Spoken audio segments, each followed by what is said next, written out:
Hey everybody, how you doing? Tom Barnes here. Stories from the 78. We all have these moments in our lives that define us, right? You grow up and these things happen that people now call core memories. And that wasn't even a thing when we were growing up. They were just memories, right?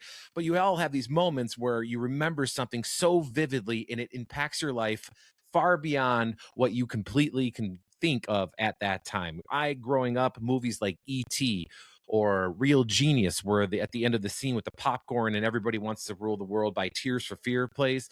That movie has a huge impact on my life. It like stuck in my brain. The Goonies, things like that. Stranger Things for a whole other generation. Well, my friend Daniel Kraus has an amazing story about the movie and the experience of Night of the Living Dead. He's an author that has worked with George Romero, his work, and he's written books on his own, and he's got a new one called Partially Devoured. It's right here. See if I back off a little bit. And I welcome him now to the program. Daniel, how you doing? I'm doing great. How are you? Well, I think we're both doing great. You got a Night of the Living Dead t-shirt on. I'm watching Night of the Living Dead here in my office. I know you can't see that, but are you also wearing a Cub shirt? Sweatshirt, yes. Yeah. Getting excited for opening day. I mean, you live in Chicago, so you follow the Cubs, obviously. I bet you're getting excited, even though it's like 30 out, but the sun is out. We're making progress. It's definitely out. Like you can't see my window, so it could be Arizona out there for all we know. In my mind, it's Arizona out there. That's how I'm getting through the dog days of February, if you will. Yeah. So you've done a bunch of works, and you've weaved in works with George Romero. People are familiar with his work. You've done stuff with him in the past, or with his works in the past, and everything else. And now you really are diving deep into your brain, if you will, or your subconscious, and how it affected you, going all the way back to when you were 5 years old in your new book, Partially Devoured. Yeah. Can you talk a little bit? I mean, 300 times, is that accurate about how many times you've seen the movie Night of the Living Dead? Well, who knows? I mean, I definitely wasn't keeping track most of my life. I didn't have the foresight to start a tally when I was 5. But yeah, it's a rough estimate. And it's funny because the second most movie is probably like 20. Like, there's a great gulf between this movie and everyone else. Because I'm not really a big repeat watcher, except for this one major exception.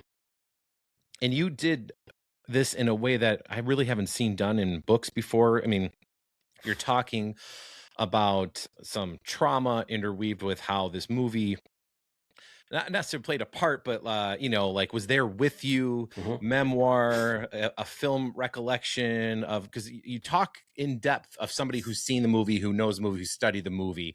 How did this happen? Why did you decide to do something like this? It happened by accident, really, which is a weird thing to say about something that's so complicated.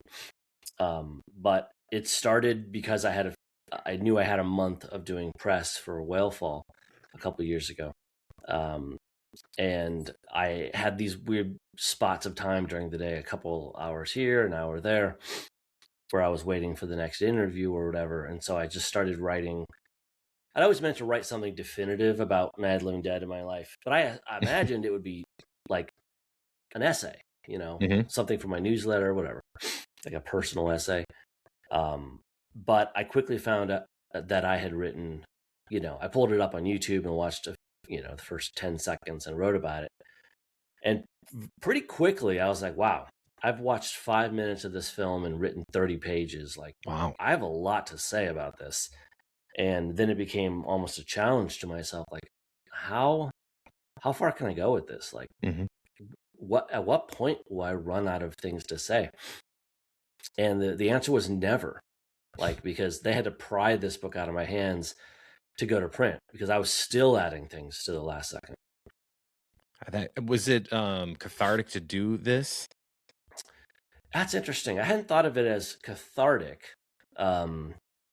It was more like, I think I'm becoming aware that it was more like therapy, because when you write, as I do, I mean, I write all sorts of books, but some of them are horror, and so you always get questions like, why do you write this stuff? And I never really had an answer, and now I kind of do. Like, it's sort of thread by thread as I sort of trace my own story through Night of the Living Dead, I began to realize what this movie and what the genre has done for me, and how it has been there for me and sort of like allowed me to build a suit of armor of sorts at different parts of my life at different times. So it really was almost a peeling back of not just Night of the Living Dead, but myself in a way that I totally didn't expect. And now I understand things about myself that I never would have. Well, if you would, without giving away too much, you mind going into one of the you can pick the journey that you would want to go on here, just a little bit of like how that process played out. Well, sure. I mean, I think most vividly it played out in adolescence, in which I was, you know, I'm one of those people that grew something like 14 inches when 1 year in high school. Like Oh, I grew really fast, but you were really shorty late. before that, huh? I was extremely short. I was the smallest kid in my class, and I grew up in a Yeah. small town in Iowa, and I was by far the smallest kid, skinniest, shortest, and therefore kind of a target, I think, to a certain kind of person. And I was just a nervous kid in general, and anxious about a lot of things, and had various kind of phobias. But the horror genre, which was introduced to me through Night, and Night was certainly continued to be the movie I saw the most. It gave me a way to feel like I was, again, kind of building a suit of armor. Like these people could kind of hound me during the day, but at night, I was watching stuff that they would never be able to watch. Like I was watching not just Night of the Living Dead, but I was watching the Texas Chainsaw Massacre and Faces of Death and all these horrible, things that they would run screening from. But I was Yeah, it was like some hardcore stuff for back then, huh? very hardcore stuff, and I was, you know, I was using it as a way to build up a defense, as to build up a thicker skin in some ways, um, and it worked. I think it did. There were setbacks, of course, because sometimes I would watch something that was too intense and it would scare me off a little bit. But I'd always come back a little stronger, and I'd revisit it and sort of conquer it, and then become obsessed with it, and it becomes something that one time scared me, and now is something I loved. And sort of coming to things you love through an initial almost antagonism is it's like running a gauntlet in a way. Like it's easy to say, everyone in my family loves the 49ers, so I love the 49ers. Well, great. But you've accomplished nothing. You know what I Right. mean? Like I was like, these things all scare me, and I'm going to watch them until I master them. And it made me, I think, a stronger person and a better person. Yeah, I think most people probably look at that and some, if this thing scares me, I'm not going anywhere near it. And so like what compelled you to want to master it, like you said, of things that scare you? I'd always been, since a really little kid, someone who really sort of stuck his nose in the things that scared him. Like I remember being really little and being afraid of the space under my bed, and I think this is in the book. Yeah. And then I wouldn't just hide from under the bed. I'd actually go under the bed. Like I'd crawl under the bed and just like sit there, like lie there and sort of experience it. I was very fascinated by the things that provoked strong feelings in me. It didn't mean that I wasn't scared, but I couldn't leave it alone. Like I couldn't just say, okay, I'm scared, I'm not touching that ever again. It was the opposite. Like I couldn't get my mind off it. And there was something about being scared that was fascinating to me. That I guess I wanted to master it. And I'm sure some of it goes back to, and the book goes into this in detail, Mhm. My very early origin story at 5 years old of watching Night of the Living Dead and Twilight Zone all the time with my mom. And it's certainly, maybe I was trying to get back there in a way, because she certainly wasn't scared. And in fact, she was having a good time. She was laughing and having all this fun with it. And I can see, if I'm 12 and I'm freaking out over some horror movie I saw, me kind of wishing that I could be like she and I were when I was 5 or 6, 7 years old, when we were watching scary stuff and being happy about it. Like we were sort of masters over that fear. And I wanted to get back to that, I bet, as part of it. And eventually I did, but it was a long, painful slog full of false starts and setbacks, definitely. Do you remember the time when you were scared of being under your bed and the moment that you actually went under your bed? Do you like, did that really happen I imagine it really happened for you. Oh, yeah. So, I mean, did you start off with the lights on and then like turn the lights off, run under bed? Like, do you remember that process? Like, was your heart pounding going through that? Cause I remember things like that and Yeah. being terrified and trying to lean into the terror, if you will. There were things, it wasn't just the bed for sure. Like I remember there was a book I had that I had gotten from probably a Scholastic book fair, and it was just called Ghosts, and it was just like this cheap little book about ghosts, and it had some photos of alleged ghosts. For whatever reason, this book just terrified me, and it was over on my desk in my bedroom in a pile in the middle of a pile of books, and I couldn't even look at the pile when I was sleeping. Like I had to be faced the other way, like. But then inevitably I would turn over and I would look at it and I would stare at that in the moonlight. And I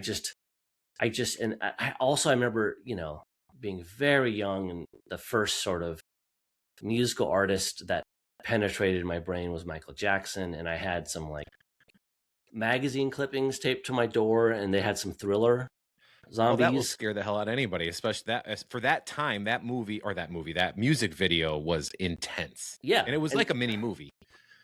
Totally. And so that was something where in the daylight, it seemed cool.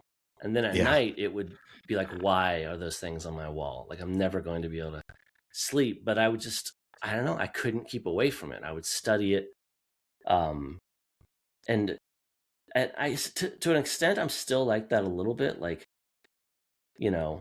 movies don't generally scare me anymore. But there are other things that scare me. And I still find myself encountering them in some ways, like, and certainly like writing about them in books and doing things where I have to research them and sort of pushing myself. I think there are two kinds of people out there, like you were saying, like some people, they encounter something that they don't like and they run the other way. And I've always been the complete opposite. And not just in things that are scary. I always press harder into things that I don't like or disagree with, or I'm just endlessly fascinated by the other side of the coin, whatever the coin is. Yeah, you remind me of like what people have said to me in my past of doing similar things where people have referred to me as a pain in the ass. Like you're a pain. Like, why are you just arguing to argue? It's like, well, not necessarily argue to argue, but like, have you even looked at the other side, or why are we scared of this? I imagine, was it strange for you to be so scared watching Night of the Living Dead and your mom laughing about it and having a good time with it? Were you like, I know you mentioned like you wanted to get there, but was it strange to be like, why am I so scared of something that mom's not? Well, I think Night of the Living Dead is a special case though, because I don't think I was ever scared of it as a little kid.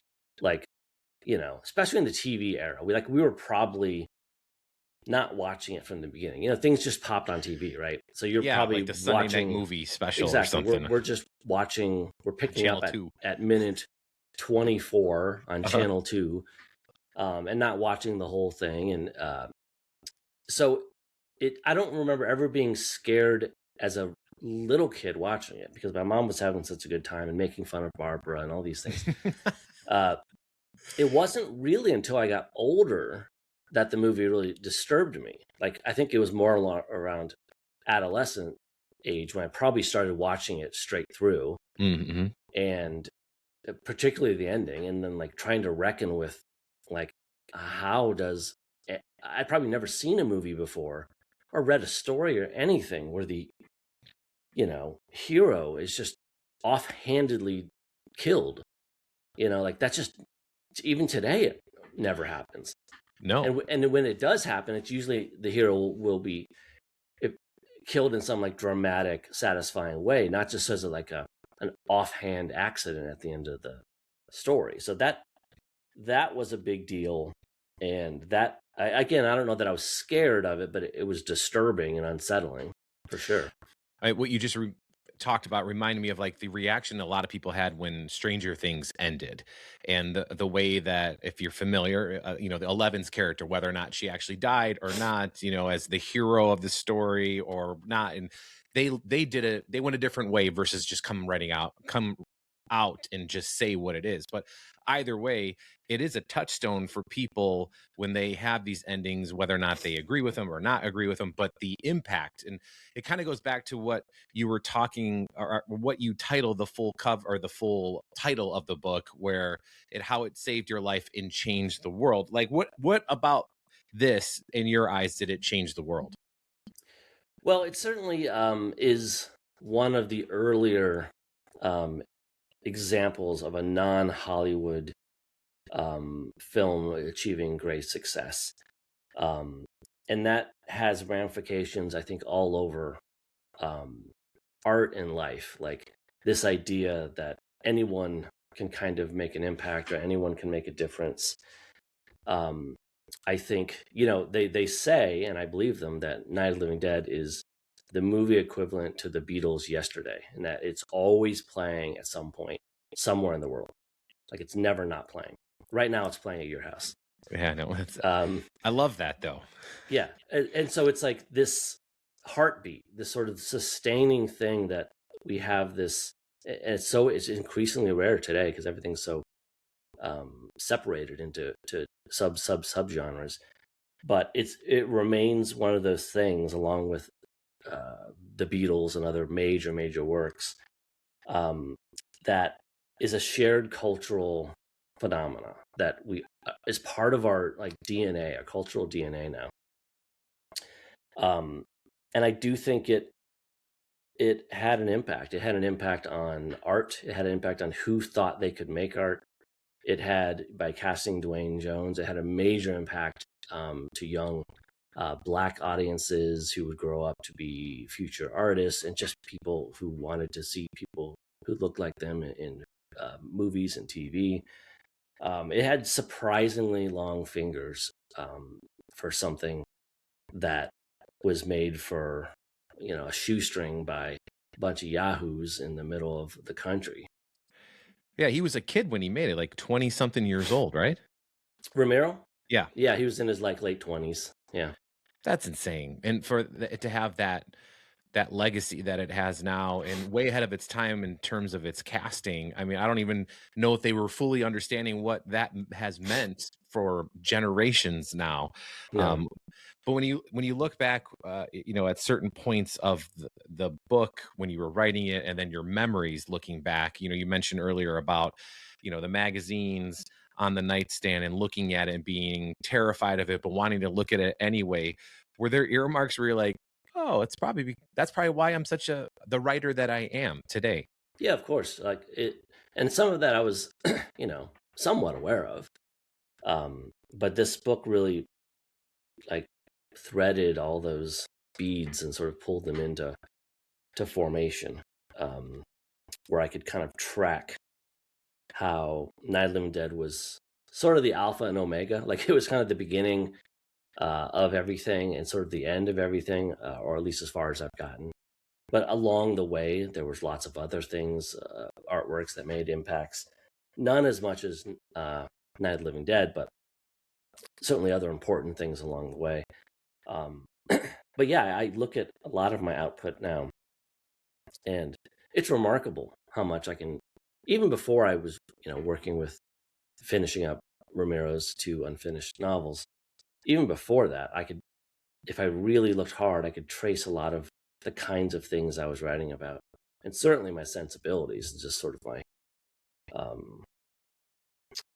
just overall writing opinions and politics and all that, Mhm. really could be traced back to Romero and Rod Serling, which is I consider really fortunate, because as a kid you generally don't control what pops up in front of your face that influences you.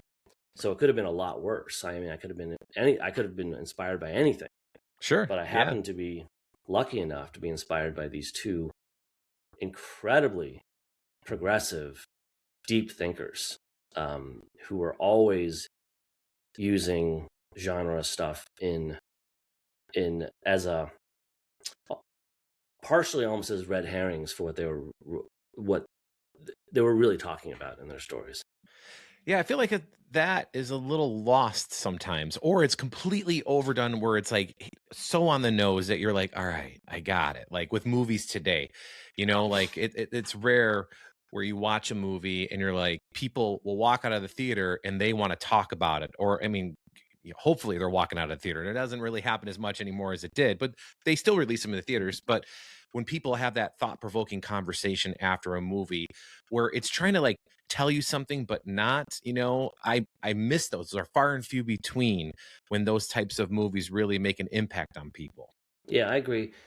And the magic of Night, there's reasons I think this is the case, maybe, is that it has changed with me, and I think changed with other people as I've gotten older. Like what excited me about it, what drew me toward it when I was 5, it's not really the same movie I saw when I was 10 Sure. or 25 or 45, like it's you are able to draw different things from it, and that's, I think, a really good sign of great art, is that it kind of meets you wherever you are, like that's, and Night has done that in spades. Like, I swear all the times, I probably watched it 30 times just for this book, and still every time I watched it, I would find something new. Like I never got bored with it.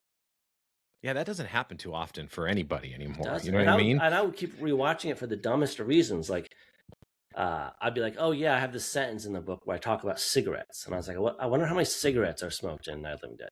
So I'd have to watch the whole thing and count the cigarettes. And so it was always like little things like that, where I would be forced to watch the whole thing again for some little reason, but along the way I'd find new things. Well, what was like one of the things that you found like in the 30-ish times writing the book that surprised you? You were like, no shit, I didn't. Wow, how did I miss that the first 280 times I've watched this movie? Yeah, there were a bunch of things that I couldn't believe I never saw. One of the really big ones is that I never noticed how everyone is wearing wedding rings.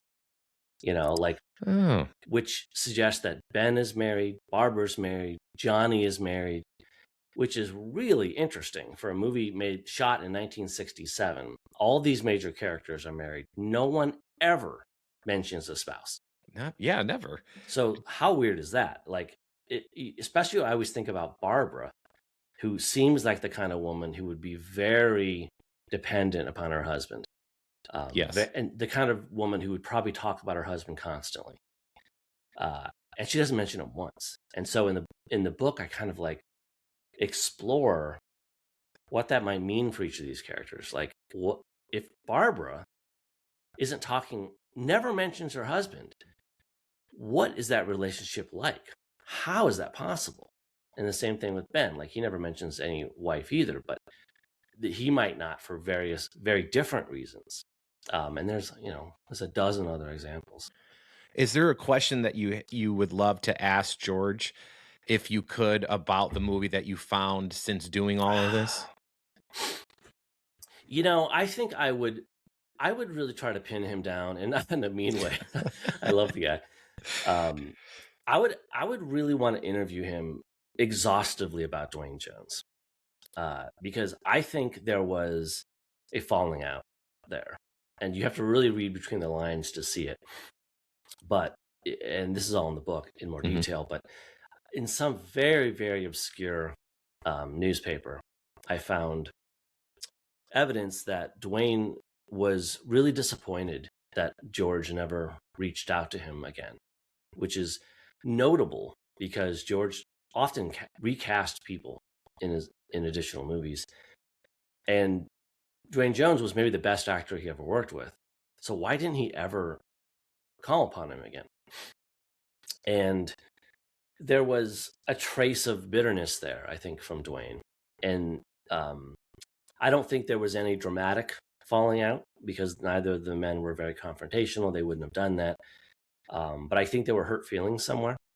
And there's one interview, the only interview I've ever seen Romero get emotional and cry, is when he talks about Dwayne Jones and essentially saying, I wish I would have been a better friend, and I wish I would have known had the tools to ask what this experience had meant to him and what it had done to him, because clearly it had done good things to him. But I think in Dwayne Jones' eyes, he saw the entire process a little more negatively than everyone else involved.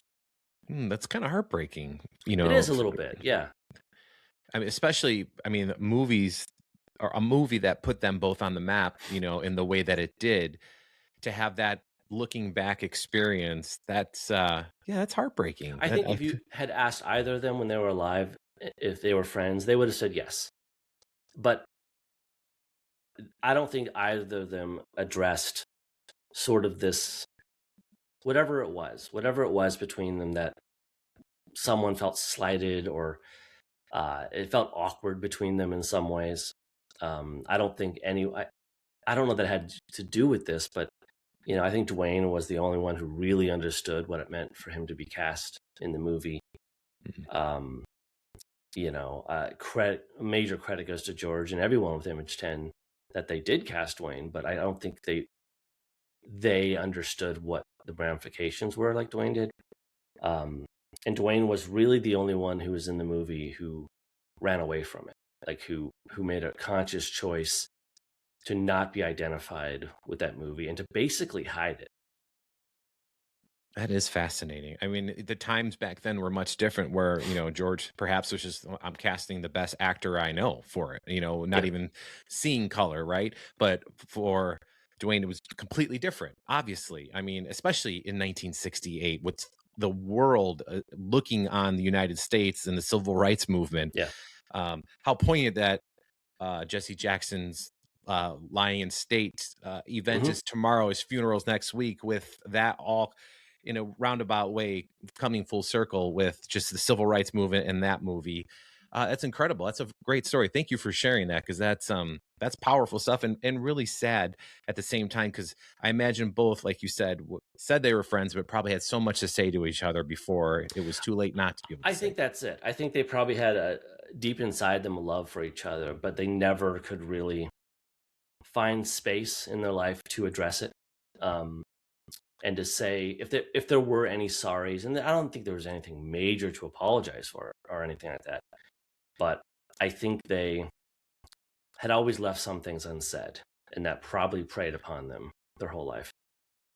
Do you think this movie, if technology was what it is now back then with like social media, for example, do you think this movie would have had the impact that it had back then today?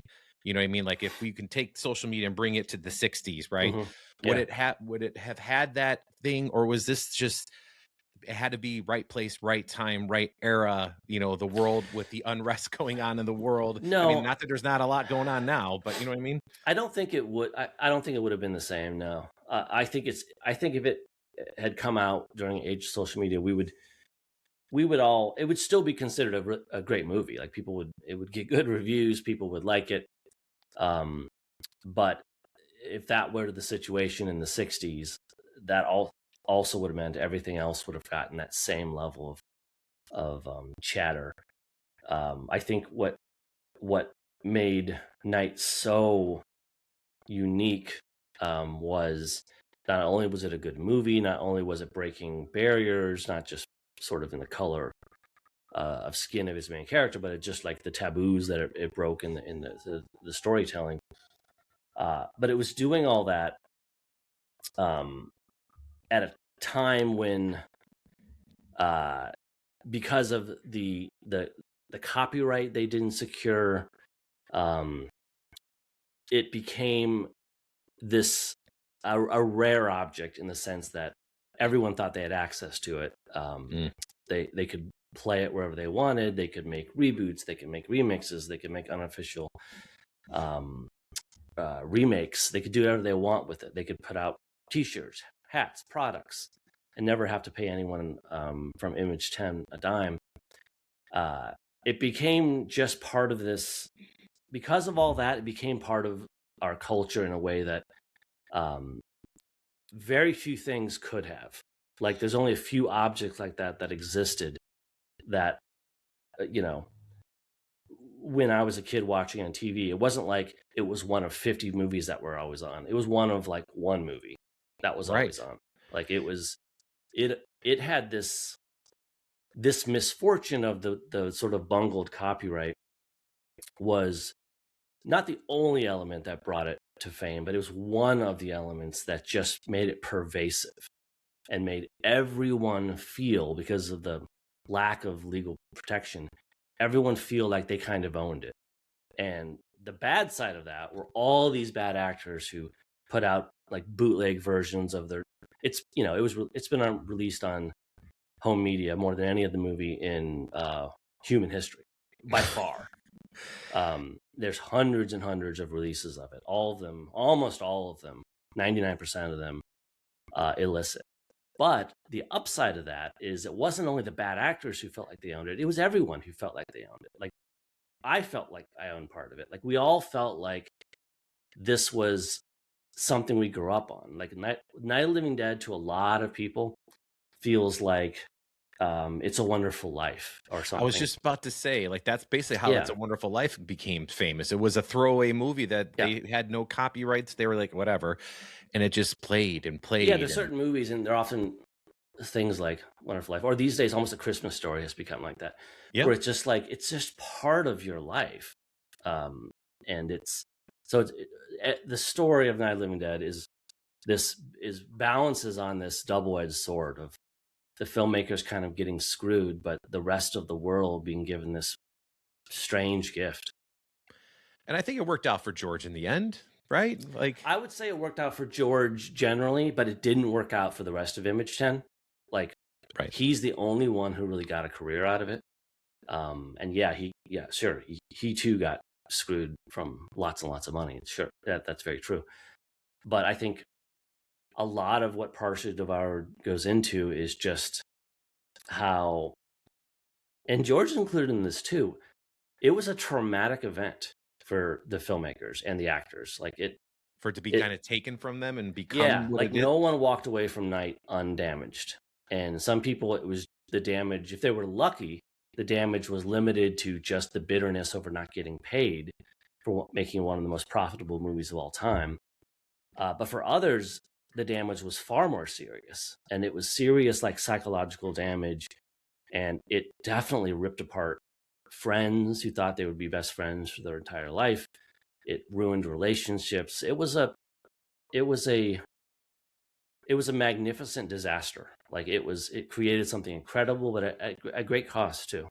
Yeah, I mean, we were just talking about George's relationship with Bruce. I mean, exactly that. Who knows? It could have been something from that. Even like, how did you not get this right? Now it's not ours to secure. This was my legacy, and now it's like this weird, still a legacy, but almost tarnished to the people that made it, right? Like, because they don't look at it obviously the same way that you and I would look at it. And I think a lot of people probably don't even know that happened with this movie. Yeah, I think if you're like a active fan of Night of the Living Dead, you probably know about the copyright thing. But no, like the common person who just sees it around Halloween or something, they don't know.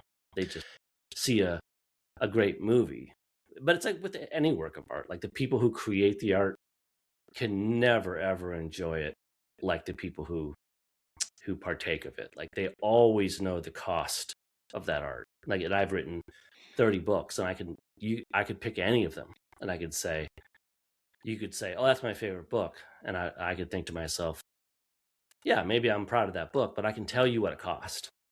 I can tell you like what it cost me in this arena or that.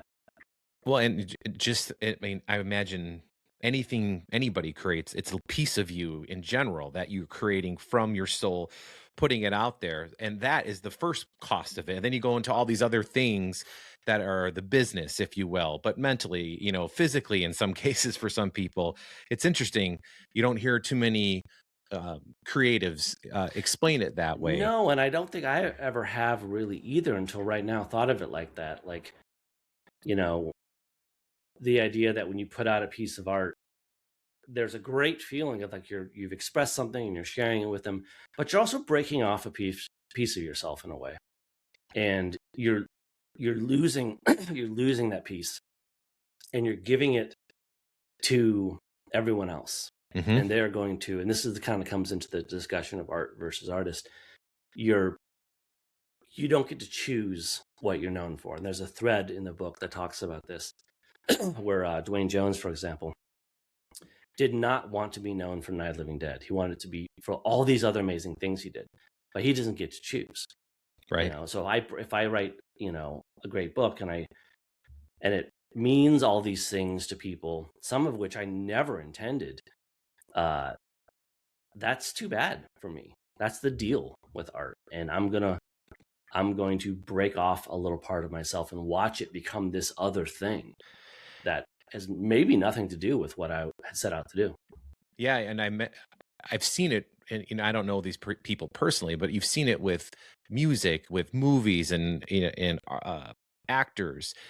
Certain bands don't want to be known by the song that everybody knows them by, that they refuse to play at a concert where people get mad. Or like, I'm sure Matthew Perry, his legacy is Chandler Bing from Friends, but I'm sure that he might want to be known for other things besides Chandler Bing from Friends. You know what I mean? Like, he was a hell of a tennis player, Right. It's fascinating, and I as you're talking about this story, it reminds me a similar story to even John Carpenter in Halloween, and that was a very low budget movie that wasn't mishandled in a way where Sure. now, like, he didn't want to have anything to do with it after the first one, because he wanted it to be a completely different series. Right. And they, imagine if that happened to that movie Halloween, and how that whole franchise would have changed, and John Carpenter's career changed. It's just crazy that one thing here is similar to another, but completely went off in mass different directions. But it's a fascinating story. If you had a time machine in your back pocket, and you can go back and talk to your kid self, watching the movie for the 15th time, 25th time, like, and you see a kid discovering their talent to tell stories, is there something that you would whisper into his ear? Yeah, it's that old time travel conundrum, right? Like, if you say anything, the butterfly effect is gonna destroy humanity. True. I don't know, boy, there are so many things I would like to say to my younger self about how to make his life easier and happier. But, it's it's dangerous, because it's like the end result, I think, worked out pretty well. Like, I'm pretty happy with how those terrible times resulted in a certain way of being and way of thinking. And I'm sure I have as many flaws as anyone, but I most of the time feel like I'm at a good level with the world. I feel mostly at peace with it. I feel like I'm open to different people and different points of view, and I don't think that would have been when I look at a lot of the people I grew up with in rural Iowa. That's not what I see from what little I have any glimpse into them anymore. That's generally not what I see. And so I do feel like hard times can be as hard as they can be. It can be almost a weird sort of side route into a better future. Sure. But telling that to a kid's not going to matter. Like, you can, if you have a kid today listening to this, that telling them that it's going to be better in 10 years is not helping them now. They're not interested in that, So not at all. I have a 16-year-old daughter who tells me that almost daily. Yeah, it doesn't help. It doesn't help them. They want help now. So I don't know. It's an impossible question. You're here in Chicago, and I don't know if you mentioned your roots are in Iowa, but Chicago in the last, 10 years or so, I feel like has developed a reputation as a home for some really cool horror genre things. Like Avondale was named like the coolest neighborhood in the world a couple years ago, or for one reason or another. But there's all these cool things about Avondale that have popped up, like Bucket of Blood records, and the Brood, and the Horror Shop on Milwaukee Avenue there. And I've interviewed over time too a few authors that are writing in the horror genre from Chicago. It seems like, I don't know, there's like this weird renaissance of authors in horror, but like not the kind of like 80s horror, like Hmm. more like thoughtful horror. And I mean 80s, I'm talking like Friday the 13th, Sure, sure. I know what like you mean. guilty pleasures. But like, have you seen any of that? Am I the only one that maybe I'm just putting two and two together because I just love horror and I love Chicago? But it just seems like there's like this incubator kind of vibe of like that subculture happening in Chicago, similar to like maybe in the 80s and 90s with certain musical like Oh, sure, right. that like neo nightclub musical push coming out of Chicago. I feel like that's happening right now, kind of in the horror genre, like out of the north side of Yeah. Chicago. Maybe it's like, I think you would have a better angle on it than someone who's there. Like, for me, I think from in the middle of it, I might be able to see it, but I can't compare it to anywhere else. Like, I Mhm. don't know. Like, maybe it feels the same if I'm in Omaha, or in New York or Pittsburgh or whatever. Uh, so I can't compare it to anywhere else. But yeah, maybe. Like, I have the first book event for Partially Devoured is at Bucket of Blood in just a Ah, couple weeks from today when we're recording this. Um, and I mean, it's a nice thought. Like, I hope that's the case, because it would feel fun to be like part of a larger movement or force, which I don't feel like I've ever felt a part of. mhm. And I don't even know if I would consider myself part of what you're talking about. I don't know. I mean, I don't know who these people are. Maybe I do know these people. I They're don't know. I fans don't of know. yours. Okay, well then, I mean, I, it's possible I know all of them. I don't really know. It's just, but I like the idea of it, and I hope it's right. It would be nice. Like, it'd be really cool if 20 years from now someone writes something about the Chicago horror scene of the 2020s. Like, that would be really cool. And so I I hope that's agree. true. Yeah, it's just something I've slowly seen. I mean, I've been to a few others. I mean, I've traveled not all the time, but when I travel, it's to bigger cities. Oh, you mentioned Omaha. Omaha has this crazy candy store like on the outskirts of downtown Omaha that is horror themed. What? It is That's fantastic. so specific.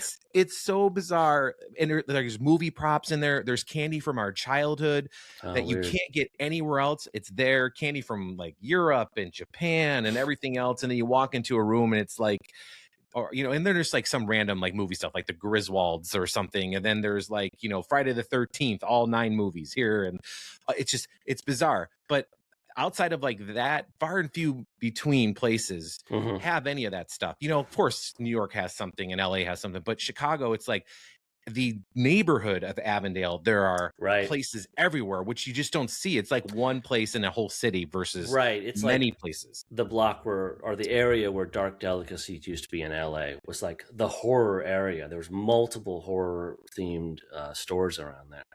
So Yeah, yeah, it's I just yeah, believe it's it. cool. Like I have yet to be to the Brood, but I see pictures of it all the time. Oh man, it's a good time. I'm not really anywhere near Avondale, so I don't get there very often.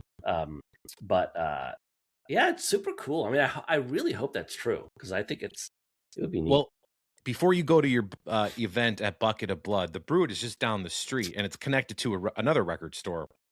And you walk through, like it's connected inside too. Like you don't have Hmm. to walk outside to go inside. And it's got like a huge mural of Candyman in there. Oh, And there's nice. all these nods to things, and then some things are like collectibles. It's a cool thing, and I won't nerd out too much for it. I know we're running out of time here, but I'd be remiss if I didn't talk to you a little bit about, you kind of have a big year this year. You got a movie coming out from 20th Century Studios in October. Why don't you mention that a little bit, talk about that and how exciting that is? And you also talked about taking a little piece and giving it to the world. I imagine that is terrifying when it's being, with something that you came up with in your head is now on screen for people to watch. I definitely wouldn't say it's terrifying. It's exciting. So this is Whalefall. This is the movie version of Whalefall, Yeah. my book from a couple of years ago about a scuba diver swallowed by a whale. And yeah, I co-wrote the screenplay with the director, Brian Duffield, and it comes out October 16th, I think. I think it's October 16th. Google will tell you. Yeah, it's I am limited to the things I can say about it, but I can say that I was on set plenty of times. I've seen various cuts of the film. I'm very happy with what I've seen. I'm very proud of being involved with it. And at the very least, nobody can predict how a movie's going to do. It could come Sure. out on a weekend where there's a global calamity. It just falls by the wayside by happenstance. But I can say that I don't think there's ever been anything like it. Very cool. Like, it's a movie that's primarily set in a whale stomach. There's just a little different.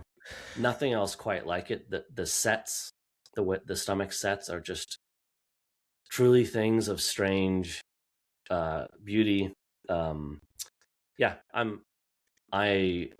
will just say that I think it's going to be a very interesting watch for people. Do you have a spot you're going to watch it that is private to you that you can't wait to watch it? Or are you going to do the whole Hollywood movie premiere thing, in front of the theater in Los Angeles? I imagine there will be some premieres, yeah. So I'll probably do that. I mean, there is a limited, like, I can watch Night of the Living Dead forever, but there's probably a limited amount of times I can watch anything else. Like back when I was involved with Shape of Water, and I was going to film festivals with that. Even that, I got maxed out at some point. I was like, all right, I've seen this movie enough. As much as I like it, I'm done with it for another few years. So I'm sure at some point I'll have seen Whale Fall enough, but not yet. I'm still really enjoying all the different versions of it that I've been seeing. As you should. Enjoy the ride and enjoy a copy of your book here. I'm going to put it up here. Whoa. Oops. Spill my water. There it is right there. Make sure I get it all in there. Partially Devoured. Thank you so much, Daniel. I appreciate you taking time to chat with me and doing a little reminiscing, if you will, and sharing some stories. I do appreciate it. Of course, man. No problem.